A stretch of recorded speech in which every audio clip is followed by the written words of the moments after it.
Vous aimez votre nom de famille? Les noms de famille jouent un rôle essentiel dans notre identité. Pourtant, ils peuvent aussi être une source de discrimination dans le milieu professionnel, scolaire ou administratif. D'après une étude récente, 38,7% des répondants disent avoir été victimes d'un traitement différencié à cause de leur patronyme. Et 77,4% déclarent avoir été témoins de telles situations. Et si on allait plus loin, nous les designeuses? Et si on explorait ces biais pour mieux les comprendre, les déconstruire et proposer d'autres récits? Quand on parle de relations, on parle aussi de vivant et comment on est tous interconnectés. Ça peut pour moi être une passerelle pour avoir une vision plus systémique, plus sensible, plus inclusive. Pour moi, c'est pas une notion qu'on peut définir, que la personne peut juste comprendre, quoi. C'est quelque chose qui se vit vraiment. Je suis Aude Casier et vous écoutez Design ta mère, le podcast qui explore les rapports de domination systémique et fait converger les luttes pour des designs communs, communes, inclusifs et pluriels. Dans cette série d'épisodes bonus, je tends le micro à des étudiants pour parler de leurs projets engagés. Aujourd'hui, je reçois Romain Rubens qui va nous parler de son projet NameQuest, un jeu de société éducatif qui sensibilise aux stéréotypes liés au nom de famille. Bonjour Romain. Bonjour. Merci de participer à cet épisode bonus spécial Parc de la Tête d'Or. Je suis ravie de t'accueillir. Première question, comment vas-tu aujourd'hui ? Ça va super, et toi ? Ça va très bien, franchement, le cadre est plutôt pas mal, il fait beau, donc... Merci de m'avoir invité. Merci à toi. Est-ce que tu peux te présenter en quelques mots ? Bien sûr. Alors, je m'appelle Romain Rubens. Je suis en deuxième année, je finis ma deuxième année d'école de design à Strat. Alors, pour l'instant, tu es en deuxième année, et l'année prochaine, tu voudrais aller ? Troisième année, et je me spécialiserai dans l'interaction, je l'espère. D'accord. Quels sont tes centres d'intérêt ? Alors, j'en ai pas mal qui sont totalement différents. Ok. Donc, il y a d'abord la maison connectée et tout le monde connecté. Donc, j'aimerais me spécialiser dans ça plus tard, en tant que designer d'interaction. Qu'est-ce qui t'intéresse dans le monde connecté ? Tout ce qui est automatisation, le fait que les objets fonctionnent entre eux sans forcément qu'on ait une présence humaine, ou même, le fait que ça nous simplifie un peu la vie, quoi. Ok. Ensuite, il y a les plantes. J'adore les plantes. Ok. J'en ai énormément chez moi. Je sais pas que t'aimais les plantes. Bah voilà. J'aime beaucoup aussi la rénovation et tout le domaine de construction, etc. Et bien sûr, le design. Ok. Tu fais un peu de travail manuel à la maison ? Manuel, mais à grande échelle. Donc, je construis des cuisines, etc. Ouais, Carrément. de A à Z. Ok. Mais tout ce qui est peinture ou quelque chose d'artistique, on va dire, pas trop. D'accord. Est-ce que tu peux nous parler de ton projet ? Quel était le cadre du projet ? Alors déjà, mon projet, il s'appelle NameQuest. Donc, en gros, c'est la quête du nom en français. C'était dans le cadre d'une initiation en produit. Oui. On a fait ensemble. Exactement. Et c'était donc être inclusif et iconique. Exactement. Et on avait le choix entre 25 discriminations qui sont reconnues par l'État. Et j'ai fait le choix de prendre, on va dire, les noms de famille comme discrimination, parce que c'est une chose déjà qui est originale et qui me touche personnellement, puisque après, on en reparlera. Oui. J'ai changé de nom de famille et du coup, je connais, on va dire, le avant et le après d'avoir un nom de famille étranger ou français, on va dire. Oui, c'est vrai que quand tu m'as parlé de ton concept, ou en tous les cas de ton idée, dès le début, moi, ça m'a vraiment plu parce que je trouve que c'est un sujet, en tous les cas, moi, aucun étudiante me l'avait présenté avant. Et j'avoue que j'étais assez curieuse de savoir ce que tu allais pouvoir proposer. Et puis, quand tu m'as parlé un peu aussi de ton histoire, peut-être que tu peux nous en parler un petit peu de qu'est-ce qui s'est passé par rapport au nom de famille dans ta famille. Alors, il faut savoir que mes parents, ils sont arrivés en France en 94, mon père. Ok. Et on est d'origine arménienne. Donc, les noms de famille arméniens, c'est pas les plus simples. Surtout celui qu'on portait, celui que mes parents portent encore. Ok. C'est Mekertchian. Donc, à la prononciation, c'est facile, mais à l'écrit, ça s'écrit M-K-R-T-C-H-Y-N. Donc, il n'y a pas de voyelle. Et tout au long de leur vie et de ma vie aussi, on a subi beaucoup de discrimination, que ce soit directe ou indirecte. Ok. Et moi, personnellement, ce qui m'a le plus blessé, c'est les discriminations indirectes. Donc, le fait qu'en fait, à l'école, par exemple, au collège, le professeur a du mal à prononcer mon nom de famille et fait une petite blague, mais de rien du tout, quoi. Mais, Ah oui, t'as déjà eu des blagues Ah bah oui, c'était... Ok. tous les profs, pratiquement. Ok. Et ensuite, quand j'ai vu que on a la chance en France de pouvoir changer un nom de famille soit par procédure simplifiée, donc on prend soit le nom de famille de la mère ou du père, on intervertit, etc. Mais moi, j'ai préféré faire la version plus compliquée, donc par décret. Ok. Donc c'est le garde des Sceaux qui décrète qui autorise en fait le changement de nom de famille. Et c'est une procédure très très longue, Ok. très très compliquée. Combien de temps ça prend? Généralement, ça peut prendre entre 1 et 4 ans. Ah oui, c'est immense. Moi, ça a pris par chance 6 mois. Ok. Je sais pas pourquoi, j'étais au taquet à ce moment-là au ministère de la Justice, je pense. Et c'est quelque chose de très compliqué parce qu'il y a énormément de pièces à fournir. Et c'est même écrit sur le site, il faut un avocat, quoi. Ah oui. Ouais, pour le faire. Est-ce que tu as eu des frais? Ça t'a coûté quelque chose? Alors, Ta famille, ça... alors oui, quelque chose ça m'a coûté déjà la parution au journal officiel qui est de 119 €. Ah oui. Maintenant, pour mes parents, parce qu'on est en train de faire la procédure pour mes parents et pour mon grand frère pour qu'ils changent leur nom de famille aussi et qu'ils prennent le même que moi. Ok. Et maintenant, ce journal officiel, il est gratuit, donc c'est super. Et il y a aussi une autre dépense qui est le journal local, Ok. qui est de 50 €, 60 € environ. Et après, je compte pas les recommander avec accusé de réception, etc. Ouais, Ok, donc en fait, il te faut presque quelques centaines d'euros. ouais, voilà. Ouais, Maintenant, je dirais il faut 100 € environ. Mais à l'époque, ouais, il fallait plus. Ok. Voilà. Et est-ce que c'est un sujet qui a été intime ou assez difficile à aborder dans ta famille Alors, dans ma famille, non. Parce que mes parents, ils m'ont toujours dit quand tu grandis, change de nom. Ok. Parce qu'ils savent que je vais devenir designer. Et le design, je trouve que c'est un monde où tout se fait pas directement. Mais par exemple, si je crée une interface web, il n'y aura pas forcément ma tête et une vidéo de moi à côté, quoi. Il y aura surtout mon nom de famille et mon prénom. Et je me suis dit, si ça me pose problème, là, tout de suite, au collège, au lycée, bah, ça va être quoi après? Et non, ça n'a pas posé de problème dans ma famille. Peut-être mon grand frère qui a plus d'attachement, on va dire, avec les racines arméniennes. Et voilà. Et en ce qui concerne aussi mes amis, ça n'a pas eu trop d'impact, sachant que stratégiquement, il fallait que je change mon nom de famille avant Strat. Ok. Et ça s'est produit, on va dire, septembre-octobre. Mais du coup, mon école, elle m'a autorisé à porter déjà mon nom de famille avant qu'il y ait le changement officiel. Donc, tu as vraiment pensé en termes de stratégie, même professionnelle. Tu t'es dit, il faut que je change de nom Voilà, c'est ça. pour pouvoir possiblement être reconnu ou en tous les cas avoir des facilités de reconnaissance. Voilà, c'est ça. D'une part, et d'une autre part aussi pour que ça me pourrit pas la vie, Ok. tout simplement. Je sais qu'il y en a beaucoup qui pensent, comme mon grand frère par exemple, que c'est une fierté qu'on a.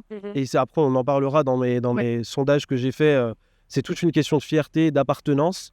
Mais moi, j'estime que le fait que j'appartienne à une origine arménienne n'a pas de rapport avec mon nom de famille qui finissait par YN, quoi. Ok. Là, j'appartiens toujours à cette origine-là. Mon père, il s'appelle Ruben, donc j'ai pris Rubens. Donc, je garde toujours un lien avec ma famille, quoi. Voilà. Oui. Et bon, je te pose cette question, je la connais un peu, la réponse, mais est-ce que tu penses qu'il y a d'autres étudiants et étudiantes qui ont un jour pensé à cette problématique-là? Ou est-ce que, notamment des étudiants qui ont des noms... Parce qu'on va en reparler, comme tu disais, ce qui m'intéressait dans ton projet, c'est de montrer que les noms qui nous paraissent classiques dans, par exemple, un pays en France, Voilà. peuvent être complètement différents dans un autre pays. Exactement. Est-ce que tu penses que d'autres étudiants et étudiantes qui s'appelaient par exemple Martin ou Martine, c'est n'importe quoi, ont déjà pensé à ce genre de problématique? Est-ce que tu penses que est-ce que c'est quelque chose qu'on devrait aborder à l'école aussi dès le début pour un sujet central en tous les cas dans les ressources et dans l'accompagnement professionnel que peut proposer les profs ou les infrastructures? Est-ce que tu penses que ça c'est un sujet important? Oui, je pense que c'est un sujet hyper important parce que mon père, il me dit toujours que, par exemple, le fait d'être une femme ou un homme, l'orientation sexuelle, l'ethnicité, on ne la choisit pas, alors que le nom de famille, lui, il a été choisi par nos ancêtres. À une époque, il a été établi, par exemple, en France, par les registres, etc. Et je pense que soit il faudrait trouver une alternative, mais ce qui serait presque impossible parce que c'est uniformisé de partout, ou soit, par exemple, éduquer ou dire aux gens, par exemple, le fait que Martin soit hyper banal en France, aux États-Unis, peut-être que c'est... John. Ouais, voilà. Exactement. Absolument. Ok. Bon, je pense qu'on va revenir là-dessus. Pourquoi est-ce que tu as choisi ce sujet-là? Pourquoi ce thème se tient à cœur? Bon, tu as commencé un peu à y répondre. Oui, ça me touche personnellement déjà. Et puis moi, j'adore faire des projets qui sont originaux. Mhm. Et voir mon projet se concrétiser comme ça, alors que j'y pensais pas, en fait, ça m'a motivé à chaque step, on va dire, de travailler plus et de faire et d'aboutir, quoi. Ok. C'est ça qui m'a motivé le plus, on va dire. Mais après, il y a le fait que j'ai changé de nom de famille aussi, plus Oui, particulièrement. forcément, c'est parti d'un sujet personnel. Voilà. Et souvent, on va pas se mentir, les projets qui sont les plus beaux, ou en tous les cas qui sont les plus aboutis, c'est souvent des projets aussi qui partent, Oui.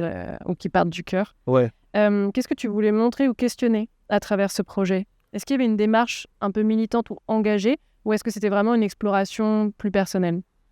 Alors, il y avait une exploration plus personnelle au début, mais au fil, on va dire, du processus créatif, je me suis dit, ce projet, je ne le fais pas pour moi, je dois le faire pour quelqu'un, pour des gens qui soit ont été discriminés et veulent se faire entendre, ou soit pour des gens, comme dans mes sondages par exemple, où 90% des répondants estiment qu'il n'existe pas de discrimination de nom de famille. Ah oui, Parce que soit ça les concerne je pas, me rappelle maintenant, Ouais. on avait parlé. soit ça les concerne pas et ils s'en fichent malheureusement, ou soit parce que je pense ils ont les stéréotypes de monsieur Abdoulhamid qui est au travail et qui se fait pas recruter à cause de ça. Mais ils savent pas que ça touche pas que le monde du travail et que ça touche Bien sûr. le monde personnel et etc. Enfin, Oui, tu l'as dit, à grande échelle. dès l'enfance, toi, c'est quelque chose qui t'a touché, donc Voilà.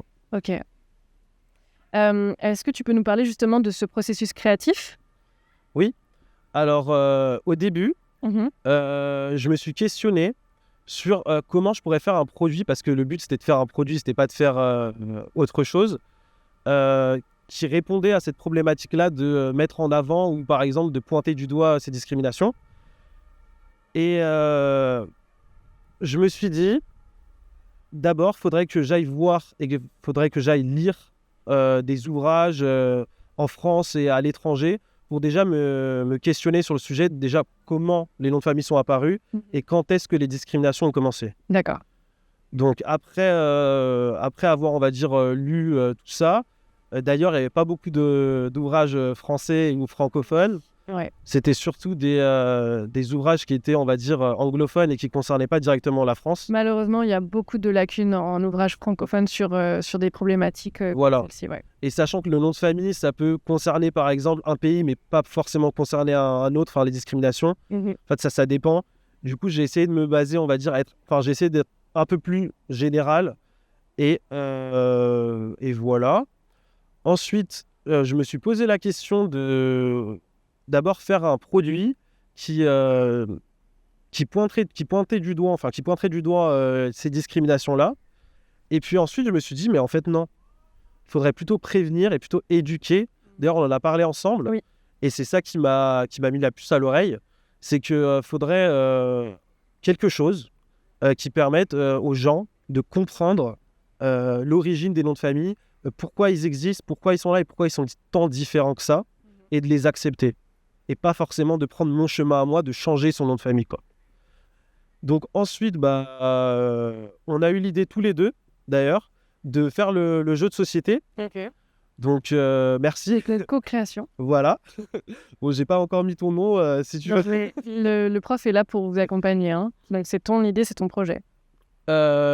J'ai décidé de faire un jeu de société, mais assez différent des jeux traditionnels qu'on connaît, puisque là, c'est un jeu, on va dire, assez stratégique, puisqu'on doit gagner, mais c'est un jeu qui, d'abord, et indirectement, met en avant les personnes qui ont été discriminées ou qui sont toujours discriminées d'ailleurs, avec les cartes collectives. Donc en gros, il y a trois, on va dire, paquets de cartes.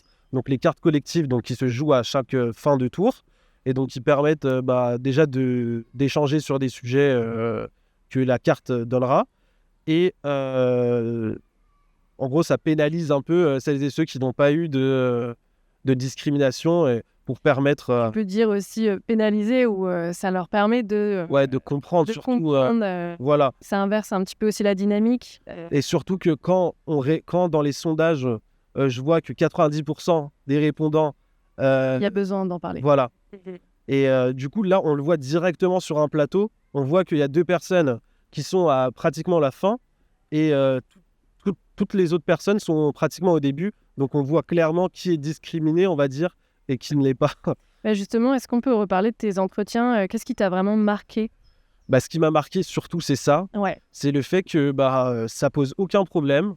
Donc, par exemple, le fait qu'il y ait de l'homophobie, ça, certaines personnes l'acceptent et malheureusement, certaines personnes ne l'acceptent pas encore.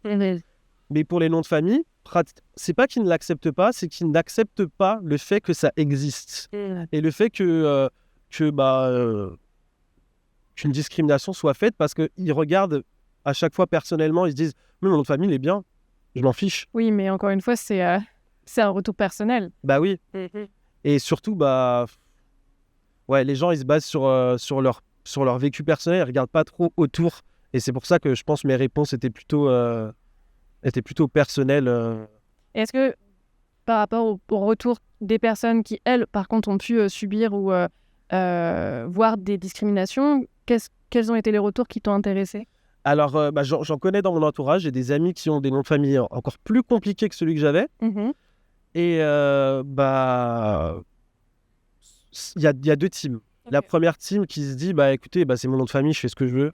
Donc certes, je suis discriminé, certes, ça va me pénaliser dans mon futur, mais je peux pas renier mes racines, d'où je viens. Ou sinon, il y en a d'autres qui ont un projet pour, par exemple, aller aux États-Unis et qui ont un nom de famille américain, du coup, ça leur pose pas de problème. Okay. Et il y a une autre team qui est pas très à l'aise avec le sujet de leur nom de famille. Et ça, on le voit souvent en cours, par exemple, où il y a des personnes qui préfèrent qu'on les appelle par leur prénom et qu'on ne dise pas leur nom de famille. Ça m'est déjà arrivé au lycée d'avoir des camarades comme ça et ils connaissent... En fait, je pense qu'ils ne connaissent pas les procédures qui existent et malheureusement, il n'y a pas de jeu de société comme ça de partout. Donc voilà. Ok. Est-ce que tu as eu du mal à trouver des informations ? T'en parlais un petit peu. Et si non, est-ce que dans les informations que tu as pu trouver, est-ce que tu as peut-être des chiffres ou des retours ou des œuvres à nous partager ? Alors, les informations françaises, j'en ai pas trouvé tant que ça. J'en ai trouvé des pertinentes, mais qui se basaient toujours sur le monde professionnel et sur le recrutement à chaque fois. Et ça m'intéresse, mais moi, ce qui m'intéressait le plus dans ce sujet-là, c'était les discriminations en dehors du travail, de partout, en fait. Et j'ai dû me tourner sur des registres de Singapour et américains et britanniques qui en parlent beaucoup plus pour essayer de comprendre. Ok, voilà. Donc tu as eu quand même du mal et tu as un peu dû chercher, farfouiller. Voilà, j'ai dû chercher et surtout, j'ai pas trouvé de réponse qui me satisfaisait à l'échelle de la France, quoi. Alors, je sais que, là, c'est une petite anecdote, mais je sais que sur tout ce qui est études autour du racisme, notamment, je sais qu'en France, il y a des pénuries, notamment parce que en France, il y a, on va dire, des interdictions de... tu sais, comme aux États-Unis, on a pu voir pendant les élections, où tu avais des études par rapport aux personnes qui avaient voté par rapport à leur genre. Donc, il y avait des différences par rapport au genre, par rapport donc à l'ethnie, etc., etc. Et je sais qu'en France, il y a des lois qui, on va dire, qui protègent, mais en même temps, ça invisibilise, à chaque fois on a du droit avec ce mot, des problématiques aussi peut-être et qui montrent qu'il y a peu d'informations. Voilà. Et puis aussi, ça m'a donné l'idée de parler encore une fois de mon père. Parce que quand il est arrivé en France, et ça arrive toujours maintenant, c'est lorsqu'on est naturalisé, on va dire, on nous propose de changer de nom de famille, de se naturaliser français. Donc, le gouvernement, le préfet, je ne sais qui, vous dit, écoutez, proposez-nous des noms de famille. Donc, on propose des noms de famille qui ne sont pas les mêmes que celui qu'on avait, qui sont plus francisés, on va dire. Mais c'est des noms de famille qui restent, on va dire, ancrés avec nos racines, qui restent assez proches. Et très souvent, les personnes qui acceptent ou qui refusent, refusent ces propositions-là et contre-propose des noms de famille du genre Martin, Morin, Ah oui? ouais, Ok. etc., etc. Et du coup, je voulais en venir là-dessus Mhm. pour dire que c'est vrai, la France fait beaucoup d'efforts parce on a le droit déjà de changer de nom de famille. Il y a la procédure simplifiée, il y a la naturalisation, mais souvent, c'est, on va dire, orienté vers des noms de famille francisés français, quoi. Ok. Donc en gros, on veut minimiser, on va dire, la diversité des noms de famille, Hmm. je pense. Ok. Ah, c'est intéressant. Et sachant C'est aussi, ouais, c'est un retour personnel que tu as ou c'est quelque chose que tu as pu observer? bah, je t'ai pas dit quand mon père Ok. s'est naturalisé, mais oui, j'ai travaillé à la caisse d'allocation familiale Mhm. pendant une année, et donc j'ai pu voir directement des gens qui étaient en procédure, et moi ça me touchait particulièrement, du coup j'essayais de les aider, etc. Mais à chaque fois c'était le même constat. Hmm. Quand je voyais une dame qui s'appelle Élise Morin, mais qui ressemblait pas du tout à une Élise Morin, et qui me dit j'ai pas eu le choix, en fait. On m'a forcé. Wow. Et pour ne pas être, on va dire, refusé plus tard en France dans le monde du travail, C'est etc. violent. C'est très violent. Ouais. Donc on t'impose. En fait, je sais pas dans quel contexte on lui a imposé, Bien sûr. mais je sais que on n'impose pas, mais on dit écoutez, Martin, on vous dit Martin, ça va être mieux pour votre futur. Ouais. Si vous portez pas Martin, vous êtes dans la merde, quoi. Oui, mais du coup, Et les gens ont peur. ouais, donc c'est un peu un cercle vicieux et qui Voilà, c'est ça. jamais. C'est ça. Ouais, Et après, ça dépend, vous tombez sur qui aussi en face de vous. bien Si sûr. c'est quelqu'un qui s'y connaît dans une famille, si c'est quelqu'un qui est ouvert d'esprit ou pas, ça dépend. Ça me fait penser, tu sais, la boucle qu'on avait vue ensemble sur les inégalités qui sont liées aux discriminations, qui amènent Oui. voilà, des préjudices. Et en fait, tout ça, ça se tourne en fait. Ouais, un c'est peu à l'infini. lié, ça revient au Donc, début. en fait, quoi. c'est assez fou de se dire que la personne va, bon, je ne sais pas, là on est dans un discours hypothétique, mais j'imagine que c'est déjà arrivé qu'une personne te dise prends Martin, ça va être plus simple pour toi. Ouais. Bah, à l'intérieur, il y a quand même un concept qui est intégré que, en fait, il ne faut pas s'appeler, je ne sais pas, Pépin, Ouais. peu importe le nom de famille. Ouais, voilà, c'est ça. Mhm. Puis d'ailleurs aussi, quand j'ai fait mon changement de nom de famille, en gros, vous avez trois choix. Ok. J'ai donné 3 choix. Donc j'avais donné Rubénien, Ok, donc Ruben qui est mon père, et YN qui veut dire dans l'arménien de l'époque historique, enfant de. ok. Donc, enfant de Ruben. Et en deuxième choix, je me suis dit, attends, je vais quand même mettre Rubens, on sait jamais, parce que je suis sûr qu'ils vont me refuser, je savais pas pourquoi. Et puis 2 mois plus tard, ils me disent, écoutez, on refuse Rubénian pour 0 raison. On vous donne pas de raison. Par contre, on vous accepte Rubens, tout simplement. C'est fou. Mais en fait, c'est qui choisit au final? Alors, officiellement, c'est le ministère de la Justice et le ministre de la Justice. Ok, Mais officieusement, je ne pense pas que le ministre de la Justice lit toutes les demandes qu'il reçoit, sachant que quand vous allez sur le site du ministère de la Justice, c'est écrit que les délais de traitement peuvent durer plusieurs semaines, voire plusieurs mois, voire plusieurs années. Et à l'époque, je sais que les délais de traitement, c'était 8 ans à une époque. Maintenant, ils ont fait énormément d'efforts grâce à la procédure simplifiée qui se fait en mairie, etc. d'accord. Ok, ah, c'est vraiment intéressant. Mm. Peut-être que tu peux nous expliquer un peu comment fonctionne ton projet, comment on joue à ce jeu. Est-ce que tu peux nous expliquer un peu le processus? Alors, en gros, on a une trentaine ou une cinquantaine de cases, je me souviens plus. Donc, on commence à la case départ. Donc, on a un plateau, on a des pions. Ça se joue entre 2 à 6 personnes maximum, parce que pas plus de 6, parce qu'après, ça devient un peu, on va dire... c'est un jeu où on a besoin de débattre. Ouais. Et j'estimais que dans ce contexte-là, on ne peut pas débattre à plus de 6, ou du moins, ça va devenir moins facile pour toutes et tous d'échanger sans...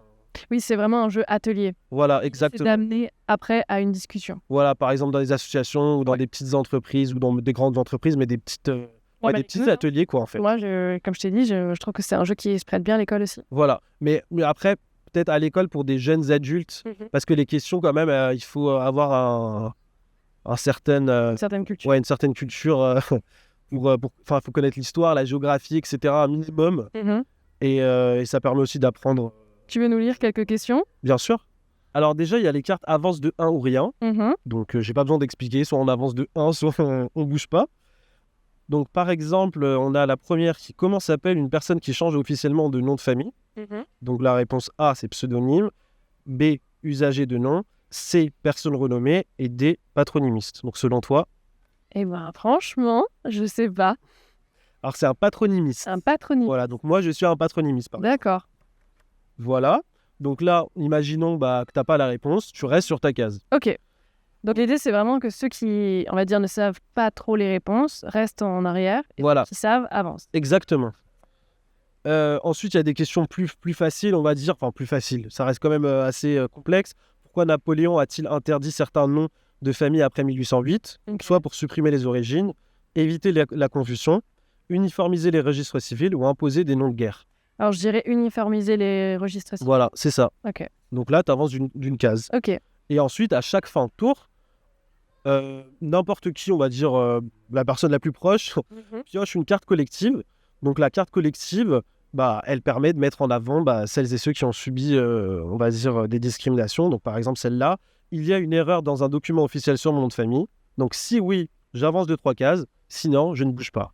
Ok. Donc là, par exemple, moi, je vais pas bouger. Voilà, moi non plus, j'ai pas eu d'erreur dans Ok. dans un document officiel. Mais imaginons qu'il y a une personne qui a eu une erreur dans son nom de famille. Enfin, sur un document officiel, cette personne avance de 3 cases, tout Ok. simplement. Et est-ce que tu penses que certaines personnes pourraient se sentir mal à l'aise d'avancer et d'être rendues un peu visibles? J'y ai pensé, mais après, je me suis dit que l'humain, il a tellement une envie de gagner et une envie on va dire, indirecte d'arriver au bout que je pense pas que les personnes... Après, j'ai joué avec des amis qui ont des noms de famille assez compliqués aussi. Alors? Et non, moi, mes amis, après, ils sont très ouverts sur ce sujet-là.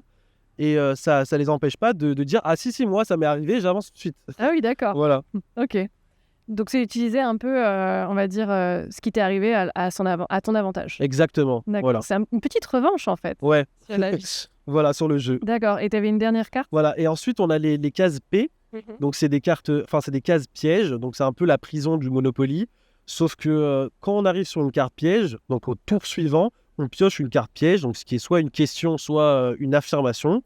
Donc là, dans le cas, là, c'est une affirmation. C'est ton nom est mal classé dans une liste, ce qui te fait perdre du temps, recule de 2 cases.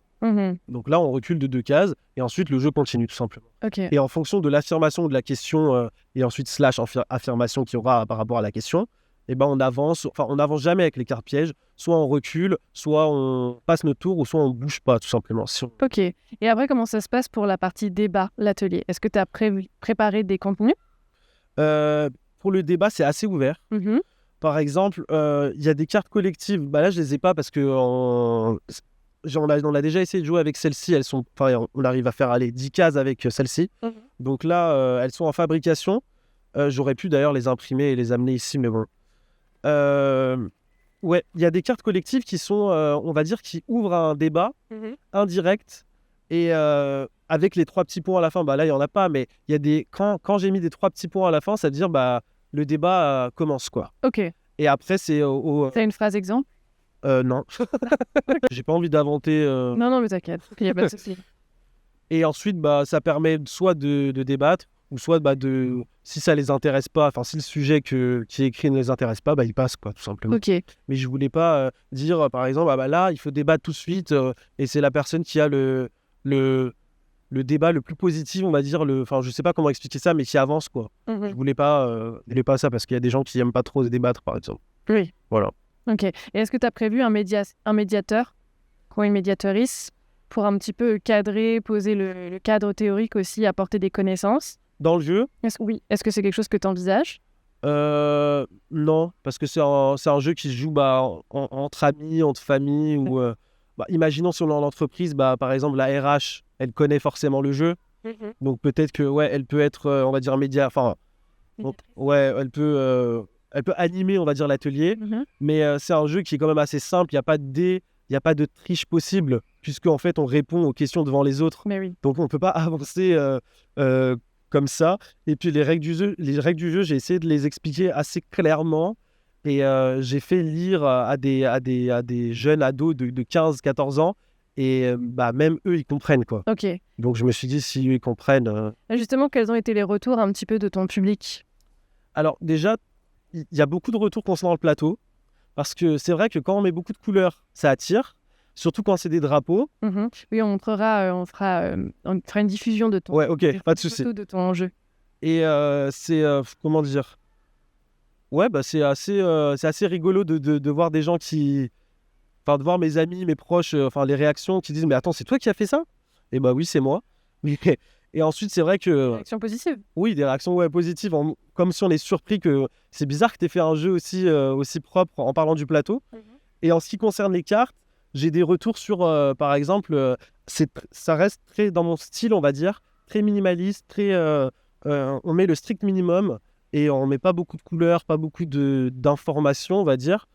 Et ouais, c'est un mélange un peu de deux univers. Est-ce que tu peux nous parler un peu de ça? Parce que justement, je voulais te parler de ton travail sur l'identité visuelle. Parce qu'on l'a vu, hein, les discriminations, ou en tous les cas, on peut on va dire, parler d'idéal, ou on peut, on va dire, partager des valeurs à travers des esthétiques. Oui. Souvent, d'ailleurs, c'est des esthétiques qui sont... surtout dans le design, hein, on retrouve cet idéal d'esthétique un peu neutre. Comment tu as réussi un peu à travailler sur ça et à pas tomber dans des clichés? Alors, j'ai essayé de suivre déjà un processus que je suis toujours. C'est que le blanc doit prendre environ 60% de mon projet. Okay. Et vide. Je sais pas pourquoi je fais ça parce que j'aime bien, parce que ça m'intéresse, et puis je vois que ça intéresse aussi les gens autour de moi, donc c'est pour ça que je le fais. Et ensuite, on est sur des couleurs assez neutres, noir, gris, blanc. Et concernant le logo de NameQuest, en fait, c'est une sorte de petit rond avec un petit cercle, en fait, avec un petit carré arrondi qui en fait permet de se dire, mais attends, mais c'est quoi ce logo? Et en fait, je pousse en gros ici, je pousse la personne à s'imaginer, en fait, mais qu'est-ce que c'est que ce rond? Et ça signifie quoi, en fait, dans ce contexte-là? Et ça signifie un peu tout et n'importe quoi. Et ce que je veux mettre en avant par là, c'est que en fait, c'est comme si ce logo-là, c'était un nom de famille. Donc, quelqu'un de très terre-à-terre peut dire, c'est un rond et c'est un carré. Et une autre personne va dire, mais non, je vois quelque chose de vraiment original, je sais pas, il y a une superposition, etc. Et en fait, là, je pousse juste à un questionnement à l'utilisateur, quoi. Et pourquoi t'as pas été, parce que justement on aurait pu s'attendre à, si tu parles forcément des noms de famille, tu vas parler des différentes cultures. Ouais. Pourquoi t'as pas été un petit peu plus là-dedans? Dans le logo ou en général? En général, déjà j'ai essayé avec les différentes couleurs des drapeaux sur mon plateau. Après, il faut faire un choix, malheureusement, parce que je ne pouvais pas citer les 195 et quelques pays qui sont reconnus par l'ONU et qui existent. Mais ouais, je sais pas quoi dire. Ok, c'est ok, t'as le droit. Peut-être on peut en revenir sur un petit peu justement le choix des pays. Et bien sûr. Peut-être aussi pourquoi... parce que ce que j'ai bien aimé dans ton projet, c'était de montrer que suivant les pays, en fait, les noms classiques ou communs ne sont pas les mêmes. Et un petit peu de décentrer, souvent, tu le disais, on a l'habitude de parler, par exemple, en tant que je suis pas personne française, de se dire, ah bah oui, les noms communs, c'est Martin, mais non, oui. c'est Martin en France. Et ouais, exactement. Pas en harmonie, quels sont les noms communs. Mais est-ce que tu peux nous parler un petit peu de ça, de ta recherche sur les différents pays? Alors, il faut savoir qu'il y a une carte, plusieurs cartes qui ont été postées par je ne sais quel organisme, mais qui est hyper reconnu et réputé, qui, en gros, c'est une cartographie du monde. Et selon le pays, en fait, il n'est pas représenté par sa couleur ou des drapeaux, etc., mais par les noms de famille les plus utilisés. Ok. Et déjà, ça m'a aidé à fond dans mon développement, puisque déjà, je n'avais pas à chercher, on va dire, le nom de famille le plus répandu. Et ensuite, j'ai dû faire des recherches, par exemple, dans les registres. En France, on a accès légalement aux registres et voir, avec la petite barre de recherche en haut, vous mettez Martin et vous voyez 3000 pages s'ouvrir de Martin. Voilà, par exemple. Ensuite, concernant le choix, j'ai choisi... déjà, j'ai fait un choix d'abord esthétique, parce qu'on ne peut pas mettre... je ne pouvais pas, dans ce cas de figure-là, mettre des pays... qui ont un drapeau, on va dire, pas tricolore ou pas bicolore. Simplifier un petit peu. Voilà. Donc, par exemple, je ne pouvais pas mettre un pays, par exemple la Corée du Sud, ce serait assez compliqué de le représenter dans ce tracé-là. Après, pourquoi pas développer un autre tracé qui met en avant... Oui, parce que tu aimerais décliner aussi ton... Voilà, exactement, c'est mon but. Parce que c'est quelque chose qui m'a vraiment plu comme projet. Et j'aimerais bien, on va dire, allez, soyons un peu rêveurs, Bien sûr. décliner dans mettre tous les pays. Donc faire tellement de déclinaisons. Et ensuite, je m'imagine, je suis très rêveur, hein. Je m'imagine que, par exemple, vous êtes Monsieur Dupont, il est, je sais pas, il est marocain. Et il va aller prendre la version marocaine parce que ça l'intéresse de jouer à cette version-là. Bon, il n'y aura pas que le Maroc dessus, par exemple, il y aura d'autres pays. Et voilà, ouais, ça permet je sais pas comment dire, on va dire d'appartenir à certaines cases, quoi, je sais pas. Voilà. Justement, comment tu aimerais développer ton projet par la suite? Parce que pour l'instant, tu es encore étudiant, mais est-ce que c'est quelque chose que tu voudrais tester peut-être dans des associations? Alors bien sûr, ouais, je reste toujours ouvert.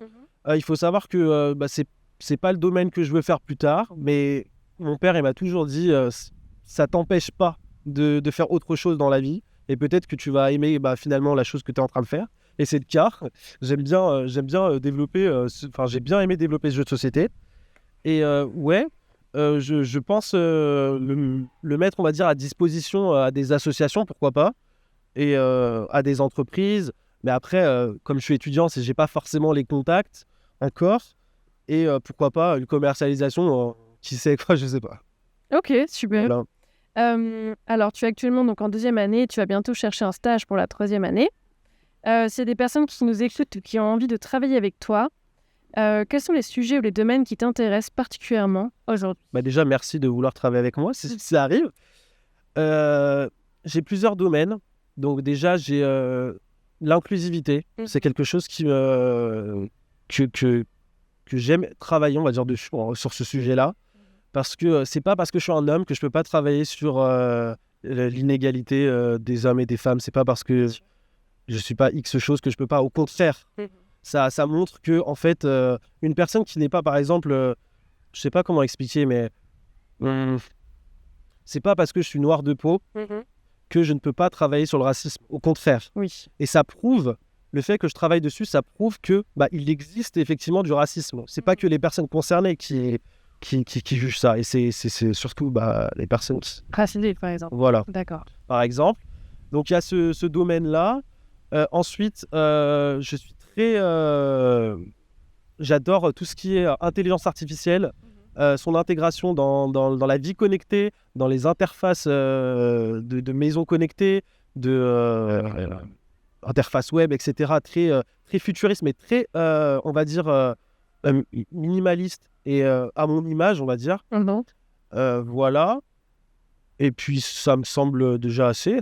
Ok, j'ai 2 questions pour toi qui sont, du coup, qui ont rebondi par rapport à ce que tu viens de dire. Pour toi, c'est quoi faire du design inclusif? Alors, moi, je les décline en 2 catégories.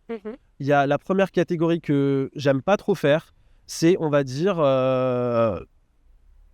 je mets en avant une discrétion. Non, je sais pas que je mets en avant, mais je sais pas comment dire. Ouais, en gros, il y a 2 catégories. Donc, la première catégorie, celle que je fais, c'est mettre en avant une discrimination et prévenir, on va dire. D'accord. Rendre visible, prévenir. Voilà. La prévention. Et il y a la deuxième catégorie qui est plus directe, qui est celle que normalement on est censé tous faire parce que la prévention, visiblement, ça marche pas assez. C'est pointer du doigt les personnes qui discriminent et leur dire non, ça suffit, quoi. Et il y a des projets qui se font et qui sont faits, qui sont très pertinents par rapport à ça, quoi. Ok. Voilà. Et justement, tu parlais d'interaction et d'objets un peu connectés. C'est intéressant que tu parles de ça parce que moi, je sais que pour faire pas mal de recherches là-dessus, il y a quand même beaucoup d'objets connectés qui ont pu être très problématiques. Là, si on parle par exemple même autour du design décolonial, il y avait tout ce qui était application où c'était les voix, c'était les images aussi qui... Ou surtout, on a l'exemple de la webcam de l'ordinateur. Exactement, la webcam. On met le petit code dessus. Ouais. Ouais, si c'est en gros si ça me dérange, c'est ça la Oui, question. ou est-ce que tu penses qu'il y a des choses à faire dans Euh, ce domaine-là? Après, je suis quelqu'un d'assez rêveur. D'accord. En fait, comme j'ai pas été confronté à ça, j'arrive toujours pas à m'imaginer que ça existe. Même si je vois des vidéos sur Internet, le Blacknet, etc., etc. Ouais, où je regarde le côté positif. Ok. Donc, par exemple, à mon domicile, j'ai beaucoup de caméras de surveillance dans ma chambre, dans des endroits, pas la salle de bain, pas avec toilette non plus, mais Ok. oui, dans pratiquement toutes les pièces. Mais je sais que ces caméras, lorsque je suis à la maison, elles sont éteintes. Pourquoi ? Parce que je viens mettre une prise connectée qui est liée à cette caméra, qui est elle-même connectée. Donc, je sais qu'elle peut me filmer s'il y a un piratage, mais je sais que la prise connectée, elle est éteinte et lorsqu'elle va s'allumer, je vais recevoir une notification. Ok. Donc, en gros, j'essaye de me dire non, t'inquiète pas, Romain, t'es pas filmé, etc. Mais après, sincèrement, on sait tous que nos données elles sont collectées par les gros, on va dire, et qu'elles sont utilisées. Et d'une part, c'est pas bien parce qu'on sait que ça nous expose, mais d'un autre côté, ça permet de connaître nos réels besoins et d'évoluer sur ça, quoi. Ok. Donc tu penses qu'il y a encore des choses à faire, et notamment dans l'interaction? Voilà, exactement. Et surtout, je pense que par exemple l'IA, l'IA est arrivée tellement rapidement que les lois françaises, elles sont pas encore là, quoi, pour l'encadrer, pour des choses que l'IA est capable de faire et qu'elle fait malheureusement avec certaines personnes. Donc, ouais. Et tu t'imagines, par exemple, décliner NameQuest, mais version interaction, Sur le web, on va dire, par exemple, ou une application, au début, je voulais faire une infrastructure, Ouais, pourquoi pas? je sais pas si tu te souviens, mais au début, je voulais faire un site internet qui permettait de visiter, on va dire, tous les noms de famille selon les pays, etc. Et puis après, je me suis dit, le jeu de société physique, c'est mieux parce que le problème, il est là, quoi. Il est dans le jeu, donc on le répond tout de suite. Mais après, voir, par exemple, à faire une version, je sais pas, sur plateau, par exemple, et jouer avec des utilisateurs et des utilisatrices qu'on ne connaît pas forcément, ouais, pourquoi pas en vrai. Ok. Mais à condition qu'il y ait le micro ou qu'il y a un truc de message, etc. Mais après, faire un site internet ou une application moi-même juste pour le jeu, je sais pas encore. D'accord. Ok. Voilà, pourquoi pas, hein, je sais pas. Ok. Est-ce qu'il y a une vérité générale qui te gêne ou qui t'énerve un peu dans le design, dans le milieu du design? Ouais. Ouais, je le vois en fait quand j'apprends en fait le monde du design parce que je connais pas encore à 100%. C'est que on nous met dans des cases et on veut pas nous laisser rêver. Ok. Voilà. Moi, c'est donc ça que j'essaie de défendre, c'est le rêve. C'est que nos rêves deviennent réalité. Et c'est pas parce qu'on est une femme qu'on n'a pas le droit de rêver, quoi. Faut arrêter, c'est bon, on est en 2025. On a tous le droit de faire de nos rêves réalité et surtout de faire des rêves des utilisateurs et des utilisatrices réalité. C'est ça le plus important. Tu parles des femmes, c'est parce que tu penses à un sujet en particulier? Par exemple, je sais que dans la culture arménienne, Ouais. la femme elle est très souvent mise en arrière, comme dans les cultures malheureusement orientales un peu.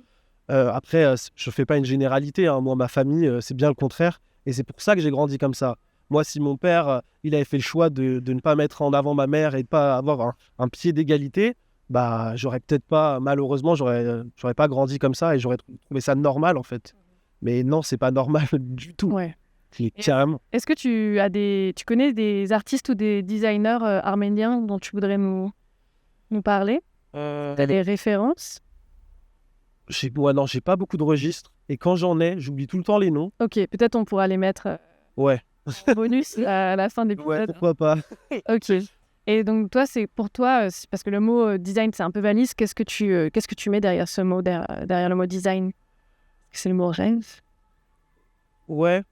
Pour l'instant, c'est le mot rêve parce que je suis encore un rêveur. D'accord. Mais je pense que quand je vais arriver dans le monde professionnel et que je vais me prendre les demandes à pleine figure, je vais peut-être à moins rêver. Mais ouais, je suis en train de développer mon site internet d'ailleurs. Et dessus, on le verra après quand il sera On visible. mettra le lien en Ouais. description. C'est gentil, merci. J'ai mis que je ne suis pas designer, je suis créateur d'expériences humaines. Ok. Et c'est comme ça que j'ai envie de, on va dire, m'orienter prochainement, quoi. Ok, super. Est-ce que tu as un mot de la fin? Merci beaucoup déjà de m'avoir écouté, de permettre à des étudiants qui n'ont pas forcément les contacts et l'expérience de parler, quoi, de venir. Et puis voilà. Bah, merci beaucoup. Merci infiniment. Pour moi, c'était vraiment super, très intéressant. Je suis très contente d'avoir pu mettre un peu en avant ton projet. Pas de problème. J'espère que NameQuest sera peut-être un jour... en tous les cas, je pense qu'il a ses chances, ouais. dans notamment des associations ou même dans le milieu universitaire. Bah ouais, on verra. Donc on verra. Et merci beaucoup. Merci à toi. Merci de nous avoir écoutés. Que vous soyez sur YouTube, Spotify, Deezer ou ailleurs, abonnez-vous, laissez-nous un commentaire, allez écouter les autres épisodes et surtout, partagez autour de vous. Ça nous fait toujours chaud au cœur. Et à très vite dans Design ta mère.